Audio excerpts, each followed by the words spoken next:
The night after graduation, I was still sweeping sawdust off my work boots when I found the truth. My parents didn't even wait for me to come home. They handed our family business, the one I built with my own hands, to my little sister. Mom looked me straight in the eye and said, "You're just good with your hands, not your brain." That's when I stopped the 60-hour weeks, the endless shifts in the cold, the silent pride of making something real out of wood and sweat. And when Dad called begging me to fix the biggest client meltdown in the company's history, I realized maybe they never saw my worth at all. Maybe they never would. So I made the hardest choice of my life, knowing I'd lose the only thing I ever belonged to. Before I dive into my story, I just want to know you're here with me. Drop a hi in the comments, or let me know where you're from. I love seeing how far my story can reach. Sometimes even a small connection makes the world feel less lonely. Thank you. And now, here's my story. If you feel something from my story, or if you've ever felt overlooked in your own family, please subscribe to the channel. It means more than you know. My name is Atticus Voss, and this is how I found the truth under Seattle's rain. The Ballard workshop always smelled like rain and glue. Even now at 30, I can stand in the doorway with my grandfather's old chisel in hand and feel like nothing has changed since I was 5. Outside, the Seattle drizzle pressed gray streaks against the window. My work schedule for the week, all 60-plus hours of it, was marked in red ink on the wall, every job marked Harper Priority. That was the family code. Atticus builds, Harper shines. I tried to remind myself why I still did it. I wanted to turn this damp, neglected shop into a space for sustainable design, to take Northwest timber and make it matter again. Some days it felt like I was the only one who cared if the wood told a story, or if it just looked good for Instagram. I used to think things would change. When I was a kid, the only time I ever felt seen was in the glow of my grandfather's fireplace. He'd sit me on his knee, a mug of cocoa in my hands, and spread out pieces of oak and maple on the table. Every ring, every scar tells you what that tree survived. Don't ever cover it up. I carved a little wooden dog for him, sanding it until my hands hurt. He looked at it like it was treasure. But the next day, when I handed it to my parents, they barely glanced at it before turning to Harper's crayon drawing. "Now that's vision," Mom beamed, pinning the sketch to the fridge. Atticus is handy, but Harper's an artist. The words stung in a way that never faded, no matter how much I pretended it didn't matter. That night, I whispered to my grandfather that one day I'd make furniture with a soul, not just pretty shapes. High school felt like an endless contest I hadn't signed up for. I poured my afternoons into building a chair for the Seattle Wood Festival, sanding and oiling until my arms ached. I won a tiny blue ribbon Best Upcycled design. Dad was at a business trip. Mom was helping Harper prep for her first business pitch downtown, and when I came home with the ribbon, they just said, "That's nice," and went back to their emails. Harper got a standing ovation for a class project. I got a nod and an order to help unload lumber in the rain. That's when it started to click. In this family, value meant applause, not sweat, not hours, not the deep ache in your bones after you carried a 500-pound slab through the drizzle. By college, I was determined to outgrow all of that. I studied supply chain management at UW, hoping the business degree would get me a seat at the table upstairs. But every holiday, every break, I was dragged back to the shop. When a flood took out our main timber supplier, it was me who called the forest managers, who spent a week arguing down prices, saving the company tens of thousands. No one outside the family ever heard about that. Harper snapped a photo of herself posing in front of the finished pieces and got 100 likes by noon. What would we do without Harper's strategy? Mom said at dinner, while Dad just grunted and handed me the keys to the van. Upstairs, their office windows were always steamed over, the lights glowing above the shop floor, one world where decisions were made, another where I just worked. Even now, nothing had changed. This morning, I finished hand-planing a 3-meter walnut table for a Portland restaurant, sweating through my flannel while the rain kept beating down outside. The client emailed asking me personally to sign the bottom.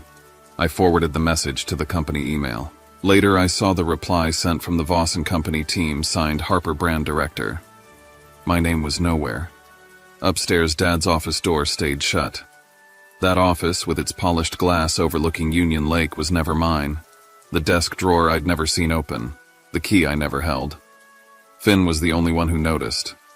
He texted after lunch just a photo of a cappuccino at Pike Place, a reminder that I should take a break, dream bigger.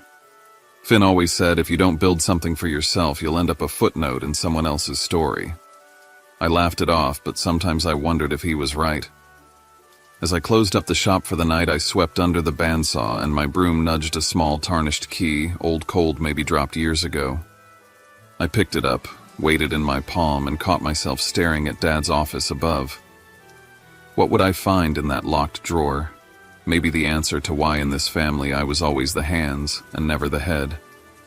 The rain was heavier than usual that fall, seeping into everything: floorboards, beams, the walls of Ballard's old shop. I started my morning wrestling with a pallet of local fur that had warped from the damp, desperate to salvage a set of panels for a Bellevue order. The crew called me the walking blueprint. They meant it as a compliment, I think, but I noticed that every invoice, every delivery slip bore Harper's name at the top. She didn't know which end of a tape measure to use, but her signature was everywhere. Dad scheduled all the client meetings upstairs, always during the hours I was supposed to be down on the floor. I'd get an email the night before. Please leave a technical note for the Voss Emery consult at 10 a.m., but never a seat at the table. Every week, the team funneled progress reports through me, but I was told to forward them for Harper's review. There were days I'd check the company website and hardly recognize the work. Projects I had spent months designing and finishing were now tagged Harper Creates with carefully staged photos. I'd shot half those pictures myself, cropped out always. I started noticing that my name only appeared in emails from suppliers and customers who'd known me since I was a kid. But even then, if they wrote "Tell Atticus I loved the dovetail joints," Harper's reply came back "Thank you" from the Voss team. One day our main lumber supplier called. "Harper wants to switch from local pine to some imported stuff for the next video," he said. "But I thought your whole angle was Seattle wood." I couldn't answer. The shop was supposed to be a family business, a legacy, but every decision was made for the sake of aesthetics on camera. I found myself spending evenings at Pike Place with Finn, who never let me off easy.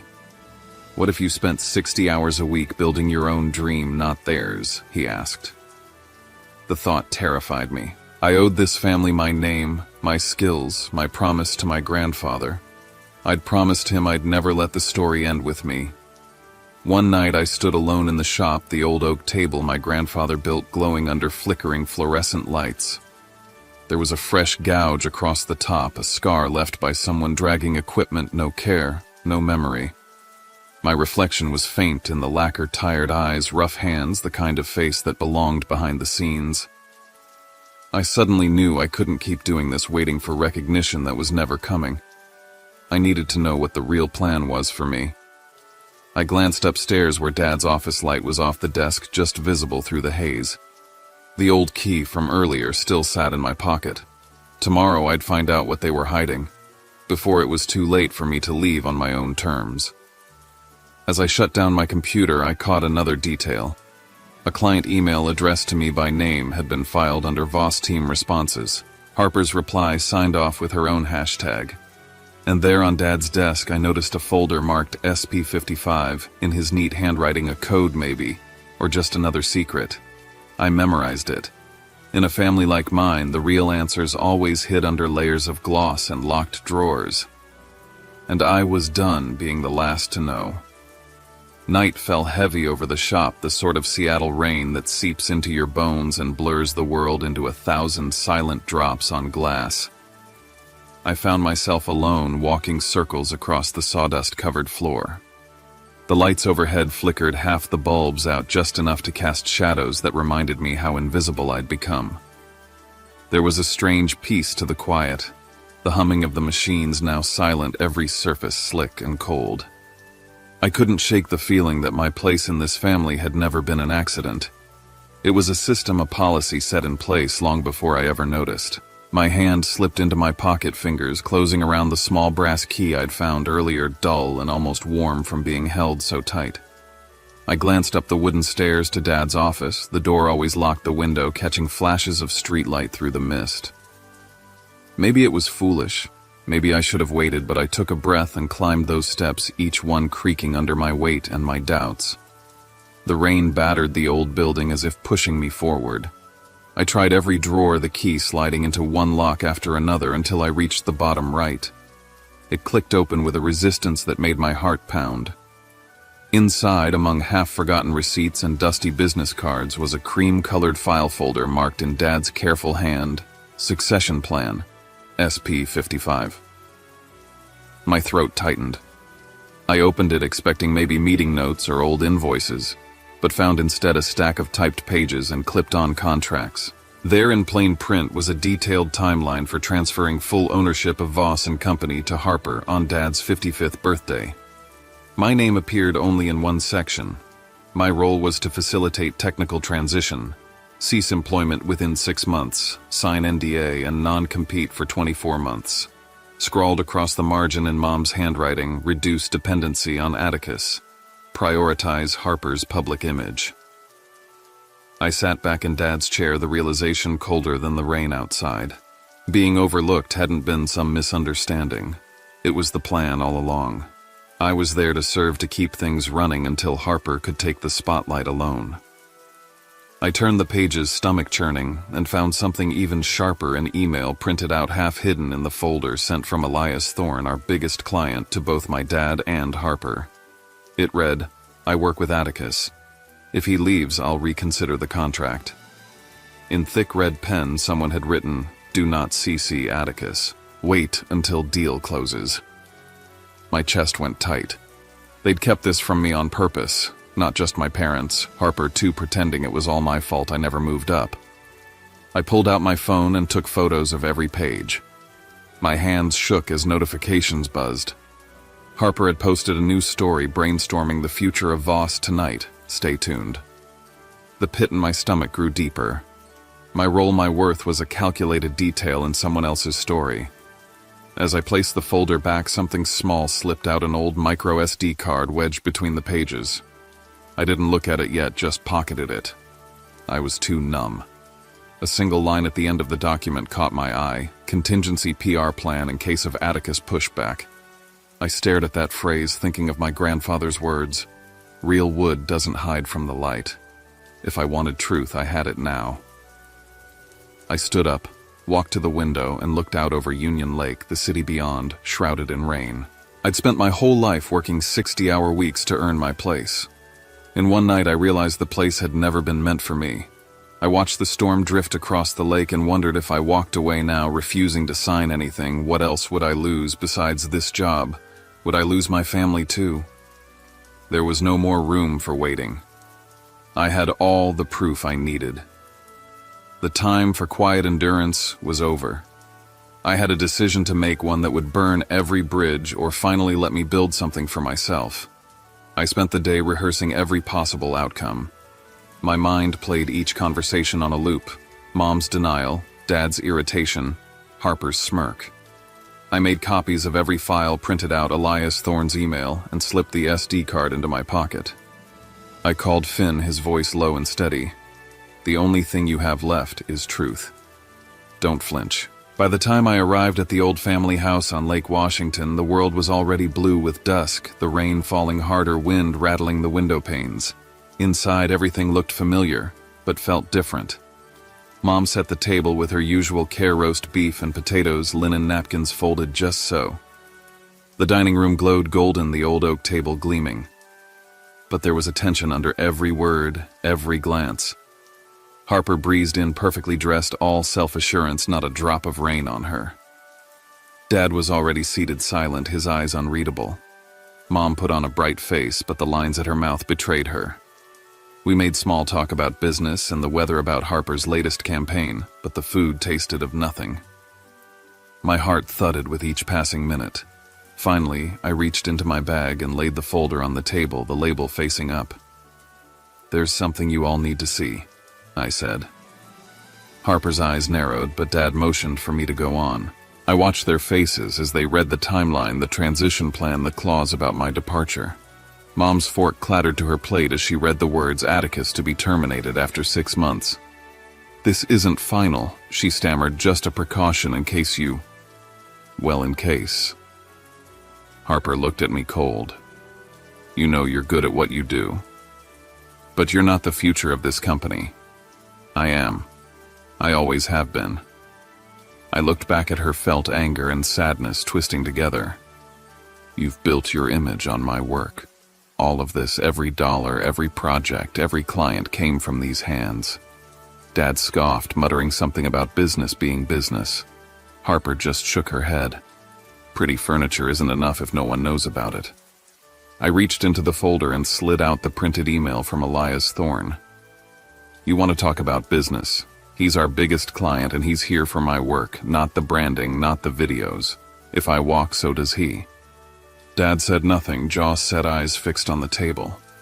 I went on naming projects, customers' stories of how I'd pulled us back from the brink, each one a reminder of who actually kept the business alive.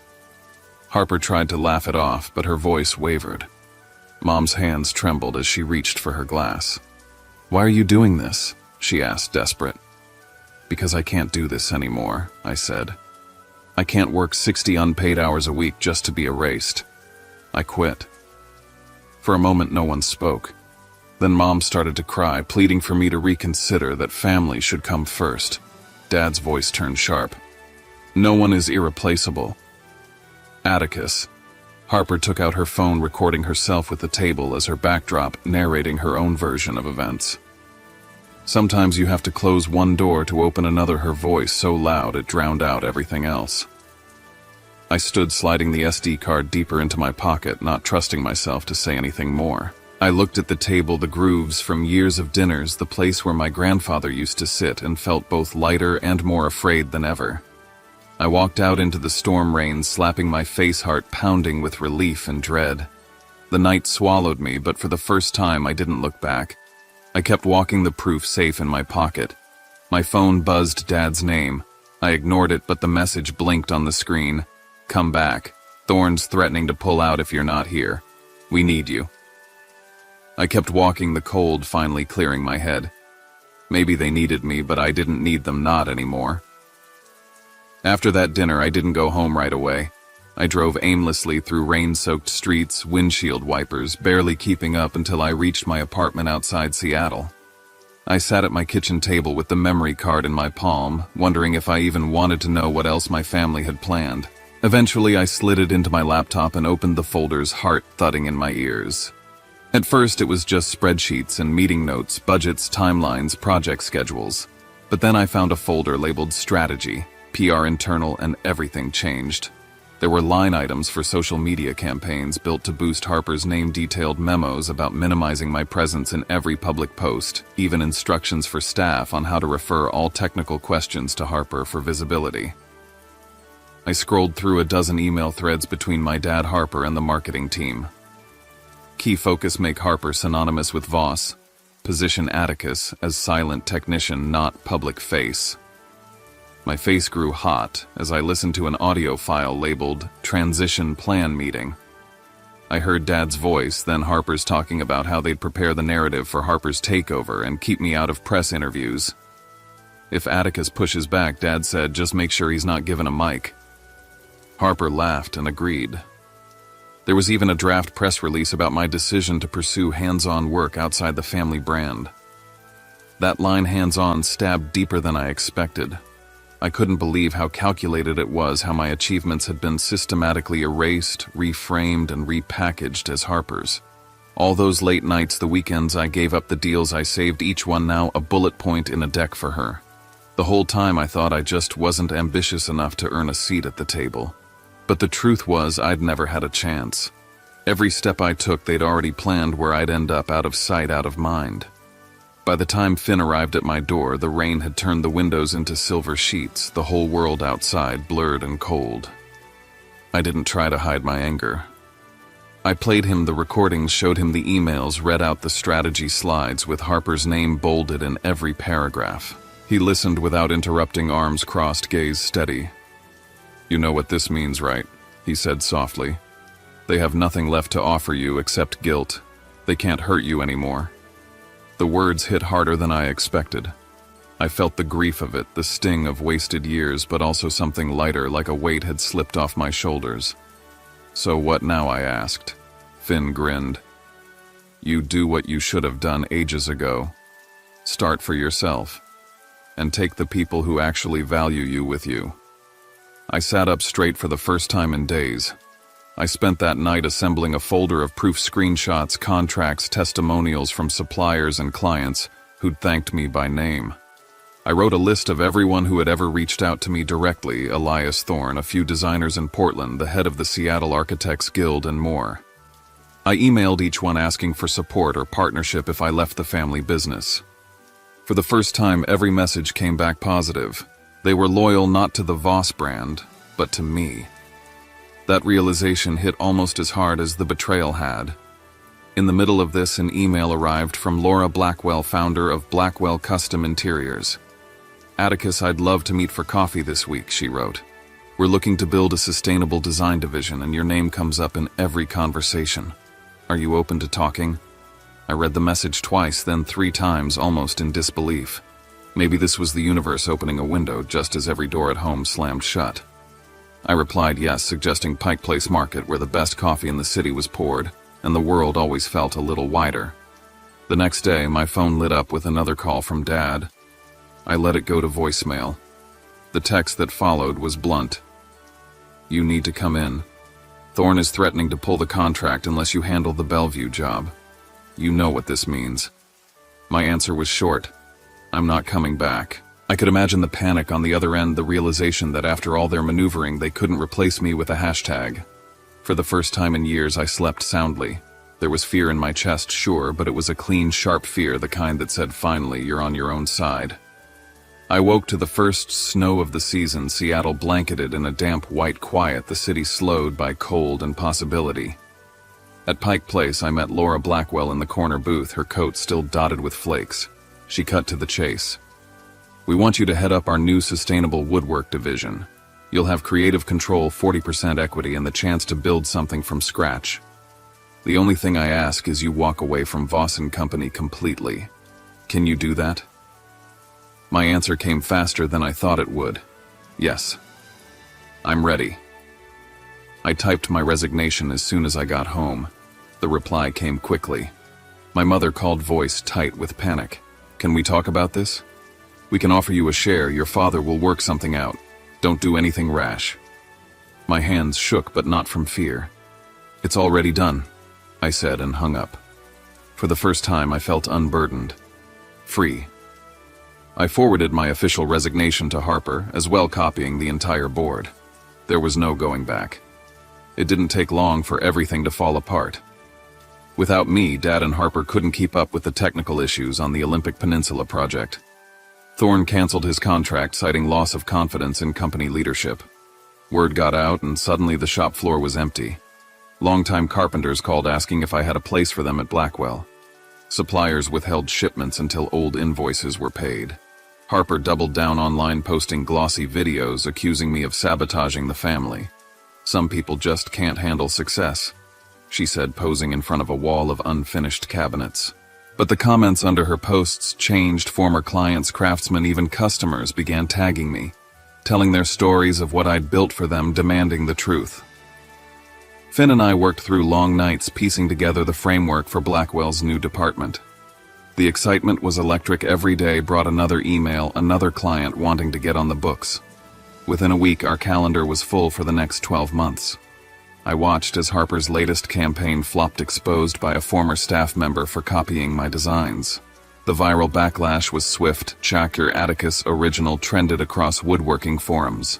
Harper's influencer status crashed overnight, orders dried up, and for the first time, she had to face the real consequences of the game she'd played. Still, I wasn't angry anymore. I felt something different, a deep, calm sense of closure. I stood on the roof of Blackwell's office downtown, looking out over Ballard, the streets and shops of my childhood shrouded in falling snow. There was grief for what I'd lost, for the version of my family that had only ever existed in my hopes. But there was gratitude, too. For Finn's loyalty, for Laura's faith, for every customer who trusted in my hands and my word. I found out about the Voss asset auction from a news alert, the tools, the old machinery, even the company sign, all up for grabs. I went to the auction alone, bid on my grandfather's carving tools, and won. I held them in my hands, cold and heavy, the past and the future merging in that moment. Finn found me in the shop that night, polishing the old chisel under new lights. "You didn't lose a family," he said. "You rebuilt one." I smiled, feeling the truth of it settle deep. I'd always thought legacy meant staying, sacrificing, enduring. Now I knew it meant building, shaping, letting go when the wood tells you it's time. Outside, the snow kept falling, blanketing the city. This time, I felt no need to hide from the weather. I was finally completely myself. By the time I pulled up to the house on Lake Washington, the world was shrouded in the gray hush of late winter rain, turning to slush, the yard scattered with half-melted snowdrifts and the sharp smell of wet cedar. The porch creaked beneath my boots, a hollow echo in a home that once felt indestructible. Through the front windows, I saw the hollowed-out living room furniture, gone, the only things left a few scattered boxes, some old curtains, the white oak table my grandfather built, and my family small and broken in its shadow. My father sat stiff and silent, staring at the fireplace. My mother, her hands twisting a faded napkin, looked up as I entered. Harper was curled into the far corner of the couch, eyes fixed on the dark window, the defiance she always wore now washed out and replaced with something lost. I crossed the room with the old chisel box in my hand, the tools I'd bought back from auction, all that remained of the workshop's past. The silence felt brittle, ready to break at the slightest word. I set the box on the table, the wood echoing through the room. Dad finally spoke, voice raw. He said he was sorry that he never realized what his choices had cost us all, how the favoritism had gutted the business and our family. "If you come back," he said, voice breaking, "I'll sign it all over. The house, what's left of the shop, everything. Just help us rebuild it." Mom's tears started as soon as his words ended. She sobbed apologies, blamed herself. Blamed me, said maybe if I'd just understood, if I'd tried harder, Harper wouldn't be so lost. "She needs you, Atticus. We need you. Please help us make it right." Harper didn't look up. Her voice was hoarse, defeated. "I can't do this without you," she whispered. There was no venom, only exhaustion. I watched them all, the people I'd worked myself raw to please, realizing that nothing I'd ever done would fill the hole left by their choices. I glanced at the table and saw an envelope tucked beneath a stack of old receipts, my name written in my grandfather's shaky hand. I opened it, heart pounding, and read his words. He'd left it for me years ago, but they'd never given it to me. He wrote about legacy, about surviving storms, about how real value came from what you built for yourself, not what you inherited. Don't cling to a name, Atticus. Build something worthy and let it stand in the open, no matter the rain. I looked at my father, then at my mother and Harper, and gently set the chisel box atop the oak table. "I have a new legacy now," I said quietly. "And it isn't here. I hope someday you see the difference." I left the tools as a reminder. Roots don't always hold a tree in place. I didn't yell, didn't plead, just stood and watched the finality of it sink in for them. Harper began to cry loud, and wrenching the last of her pride stripped away. Dad slumped in his chair, the offer to give me everything now hollow. Mom reached for my hand, but I let it slip away. Outside, the cold stung my cheeks, but it felt cleansing, as if the world itself was rinsing away the last of my anger. I stood beneath the eaves as the snow and rain mixed, breathing in the bittersweet taste of freedom and grief. Finn was waiting by the curb in his battered truck window, cracked and heat blasting inside. He handed me an old photograph, me and him, both kids grinning, covered in sawdust, standing in the shop before time and expectation got between us. "Nothing you built was ever wasted," he said. I nodded, sliding the picture into my wallet. I looked back at the house, now just another story behind me. The rain was easing, the clouds breaking above Lake Washington. I walked away with every step, feeling more certain that nothing about who I was depended on who stayed behind. Spring arrived with a kind of golden clarity Seattle rarely gets. The offices at Blackwell Custom Interiors looked out over the water, the light so bright on some days I had to shade my eyes. My workshop, lined with new benches and old tools, was full of people who wanted to be there, each person's name and work visible on every project we shipped. The sustainable line I'd designed went viral on local blogs, magazines, even a national feature about how the city was rediscovering craftsmanship. The calendar filled up for a year straight, and the shop hummed with the kind of pride I'd only dreamed about. Journalists came to write about the process, and every article told the truth. Designs that were once claimed by someone else were now rightly credited to me, and the story of what happened at Voss was shared, dissected, and eventually vindicated. Online, the truth worked its way through the woodworker forums and small business sites. Past clients, even old crew, shared stories about what we'd built together, the hours, the failures, the victories. Someone posted screenshots of Harper's old campaigns comparing them with my originals. The narrative shifted. For the first time, my name was safe in public, not buried beneath a family brand. A local paper did a deep dive on what went wrong at Voss, the manipulation, and the way they'd tried to write me out of the story. People wrote in not with pity but respect, grateful for work that didn't hide behind a logo or a name. Harper left Seattle. She sold the last of her inventory online, retreated to Los Angeles, and faded into the background of an industry that moves on quickly. My parents sold the house on the lake, used the money to open a small carpentry shop out in the country. They lived quietly, no longer chasing growth or praise, but making ends meet on what little skill and reputation remained. Some of the old shop hands, now out of work, reached out to thank me or ask for a spot on my new crew. Suppliers and clients I'd thought I'd lost sent notes. You were always the reason I kept coming back. In the new workshop, I set up my grandfather's chisel mounted behind glass.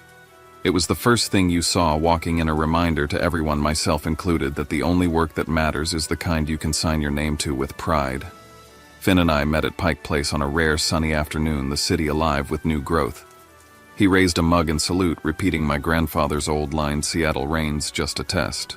The real ones come out stronger on the other side." We talked about everything and nothing, not as old friends lost in the past, but as partners building something new, one honest piece at a time.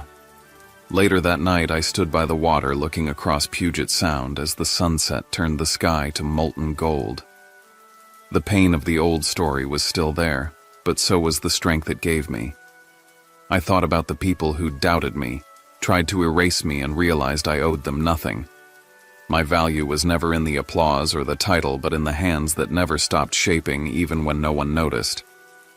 I went home and wrote a short letter to my grandfather, slipping it into a drawer beneath his chisel. I thanked him for every lesson, every silent nod, every hard truth about what matters and what doesn't. I promised to keep building things that would last through any weather. The rain would come again, I knew, but I'd welcome it now, sure in the knowledge that some things truth work, and the courage to walk away endure longer than any family name. Betrayal always cuts the deepest when it comes from family. And this story is a haunting reminder of that truth. Reading how a daughter-in-law could coldly say, "Now that your son is dead, grieve, pack your bags, and never come back," makes us question how fragile loyalty and compassion can be when greed, pride, or resentment enter the picture. It is heartbreaking to imagine being stripped of dignity and belonging right after losing the very person who connected you to that household. Yet at the same time, there's something profoundly powerful about watching someone rise from rejection, reclaim their voice, and discover that resilience often grows in the cracks left behind by pain. Stories like this are not just drama. They are mirrors of what many endure in silence: conflict over money, inheritance, or even just the right to exist in a family space. That's why we share them here, not only to tell you a tale, but to create a space where hidden truths come alive, and justice, even in its smallest form, finds light. If this story moved you, imagine what else lies ahead. More betrayals revealed, more resilience uncovered, more lessons about strength and survival that you won't forget. Don't just scroll past, be part of this journey. Subscribe now so you won't miss the next story that might reflect your own struggles or give you the strength to rise above them. After all, every voice deserves to be heard, and every story has the power to change how we see family, loyalty, and ourselves.